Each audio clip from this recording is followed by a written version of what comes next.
Bismillahirrahmanirrahim. Assalamualaikum warahmatullahi wabarakatuh. Saat ini saya akan membuat sebuah video bagaimana menginstal program kasir yaitu JRetail yang dikemas secara simpel dan mudah dijalankan bagi user atau pengguna untuk toko UMKM, toko yang baru merintis, toko kecil. Jadi software ini khusus didesain untuk satu kasir. Bagi saudara-saudara yang mempunyai pelanggan yang cukup banyak, bisa nanti untuk mengupgrade ke versi yang bisa diakses beberapa kasir. Sekarang kita mulai untuk menginstalnya, yaitu dengan menjalankan setup JRetail ini. Kita double klik. Nah, tampilannya kita disuruh memilih bahasa dalam install. Di sini yang paling kita familiar ya, karena di sini tidak tersedia bahasa Indonesia, kita cukup pakai bahasa Inggris ya. Kemudian pilih, lalu oke. Nah, di sini passwordnya 1 sampai 8. 1, 2, 3, 4, 5, 6, 7, 8. 8 digit. Next. Create desktop shortcut. Jadi nanti di desktop akan otomatis ditambahkan dengan shortcut kepada JRetail versi 1.01. Next.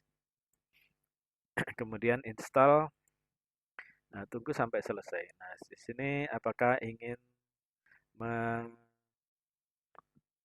menjalankan langsung ya setelah proses install, kita centang saja, lalu finish, dia otomatis akan tampil.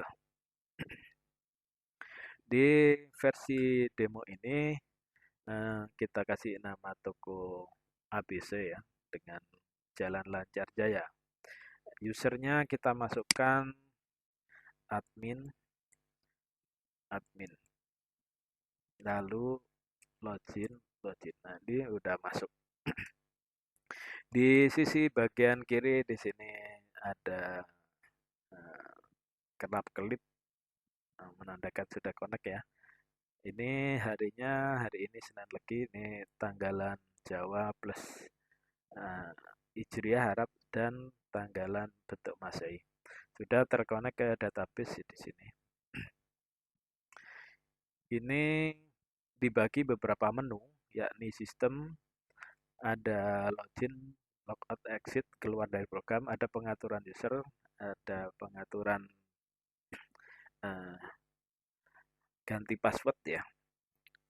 Kemudian query builder ini hanya tool untuk perintah-perintah yang khusus admin ya atau programmernya.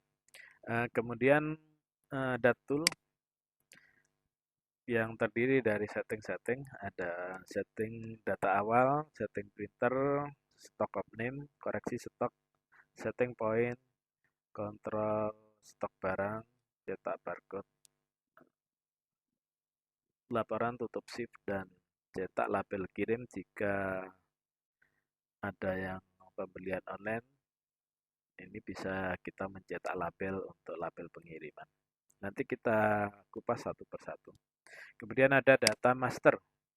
Ada master barang, ada supplier untuk kita beli, kemudian data customer atau pelanggan karena di sini disediakan juga dalam bentuk poin ya untuk bagi pelanggan. Bisa diberikan poin-poin pada barang tertentu, pembelian tertentu, nanti akan mendapatkan poin. Kemudian ada transaksi, ada pembelian, penjualan, penjualan nota. Jadi bentuknya nota untuk printer besar ya. Untuk yang continuous form biasanya itu nota dalam bentuk nota. Kemudian penjualan biasa ini dalam struk kecil seperti di layanan minimarket yang ukuran 58 itu untuk thermal dan sebagainya atau untuk printer TMU biasanya. Kemudian pembayaran utang ini utang pada pembelian ya. Pembayaran piutang berarti ada kita menjual dalam bentuk tidak cash, tidak tunai, dalam bentuk kredit. Ada utang, kemudian ada retur pembelian dan retur penjualan. Lalu laporan, di sini ada laporan barang, laporan supplier, laporan customer, ini data master. Kemudian ada laporan pembelian, penjualan, kemudian laba rugi, laporan kasir, laporan bayar hutang. Lalu kartu stok. Kartu stok ini perjalanan keluar masuknya stok masing-masing barang bisa di-track. Kemudian laporan retur beli dan retur jual. Selanjutnya ini tidak perlu dibahas, tidak dipakai ya. Kita langsung masuk ke master. Maaf, di menu sistem ya, ada data user. Nah, tadi saya login menggunakan admin, password admin ya. Nah, di sini ada satu jabatan yaitu admin. Di sini ada usernya admin toko. Admin ini dia diberikan akses semua menu. Karena di sini diperbolehkan membuat beberapa jabatan, misalnya ingin membuat jabatan kasir yang hanya bisa melakukan pembelian dan penjualan. Untuk yang lain-lain tidak bisa men-setting misalnya. Kita buatkan lagi sebuah jabatan yakni kasir. Kasir hanya bisa bertransaksi misalnya. Ini jabatannya kita kasih kasir. Kemudian dia bisa login logout otomatis ya. Koneksi backup restore ini tidak ada karena satu database bukan yang server. Namun dia bisa change user, query builder tidak kita kasih. Kemudian setting data awal juga tidak boleh ya untuk kasir.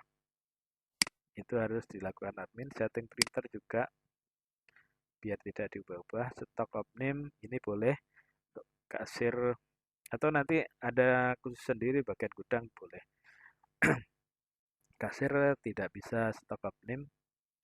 Kalau mau dikasih nggak apa-apa, kita kasih aja. Kemudian koreksi stok kita tidak boleh, setting kontrol stok barang, cetak barcode mungkin nanti bagian gudang bisa. Kalau dilakukan sendiri, toko sendiri ya cukup admin saja dilakukan sendiri. Termasuk laporan tutup ship, kasir, cetak label pengiriman boleh, akses data barang boleh, supplier, customer, pembelian, penjualan, nota, bayaran utang, ini boleh semua. Nah, kalau sudah kita save. Kita save ya, kasir. Ada read only database. Ya, ini database-nya read only. Berarti harus run as administrator.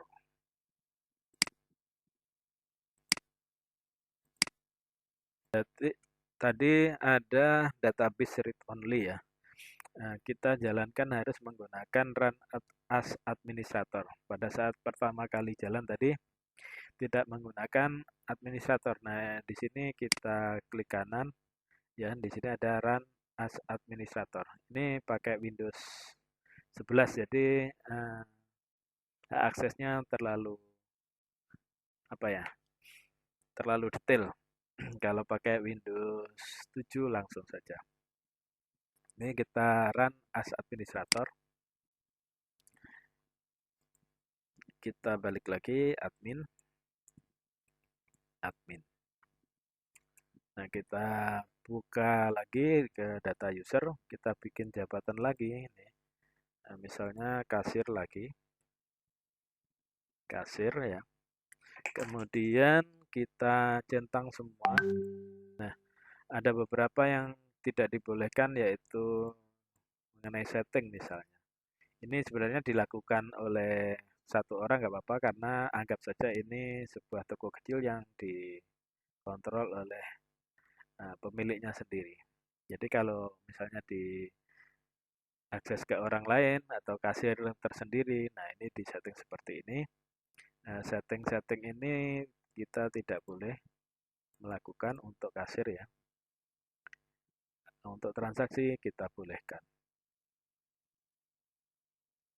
Data user tidak boleh. Ini juga tidak boleh. Nah, kalau laporan rugi laba juga nggak boleh kasir. Laporan penjualan boleh. Kalau sudah kita save, nah ini sudah tersimpan. Karena tadi hak aksesnya bukan administrator, hak akses di Windows-nya maksud saya. Oke, kalau sudah. Nah, ini sudah ada 2 jabatan. Sekarang kita membuat user dengan jabatan kasir ya. Kita add di sini user ID-nya misalnya siapa ini ya? Misalnya Joni. Passwordnya user ID kecil saja ya. Atau kasir gini. Kasir 1. Kasir saja ya. Kasir. Passwordnya kasir. Nah, namanya Joni. Nama kasirnya. Teleponnya yang bisa dihubungi misalnya dia nggak masuk 0812 4455 6688. Ini kita kasih jabatan kasir. Nah, seperti ini. Nah, kasir itu tidak bisa mengolah data seperti yang tadi kita berikan. Kita save ya. Kita cek jabatan kasir tidak bisa apa di sini. Yang di atas ya. Kita tidak bisa setting data awal, setting printer tidak bisa dilakukan oleh kasir ya. Sekarang kita login dengan user kasir. Kasir. Di sini kasir. Nah, maka di sini mati. Tidak bisa. Termasuk yang ada di tool ini beberapa tidak bisa. Tidak bisa dilakukan. Itu tadi ada di setting user. Kalau kita login dengan admin, dia bisa melakukan. Misalnya kita mengkoreksi jabatan. Nah, di sini jadi hidup. Nah, kasir itu juga tidak boleh misalnya mengakses laporan shift. Tadi ada laporan shift tidak boleh diakses karena masuk privasi bosnya ya. Laporan tutup shift tidak dibolehkan kasir. Kemudian cetak barcode. Nah, ini biar bagian gudang atau apa ya. Kita save lagi. Nah, maka kalau login kasir, dia tidak bisa melakukan itu tadi yang ada di menu tool. Nah, ini laporan shift nggak bisa, cetak barcode tidak bisa. Nah, untuk video ini kita akhiri yaitu dari install sampai mengatur user yang bisa mengelola atau masuk di software ini. Kita akan ketemu lagi di video selanjutnya. Terima kasih. Wassalamualaikum warahmatullahi wabarakatuh.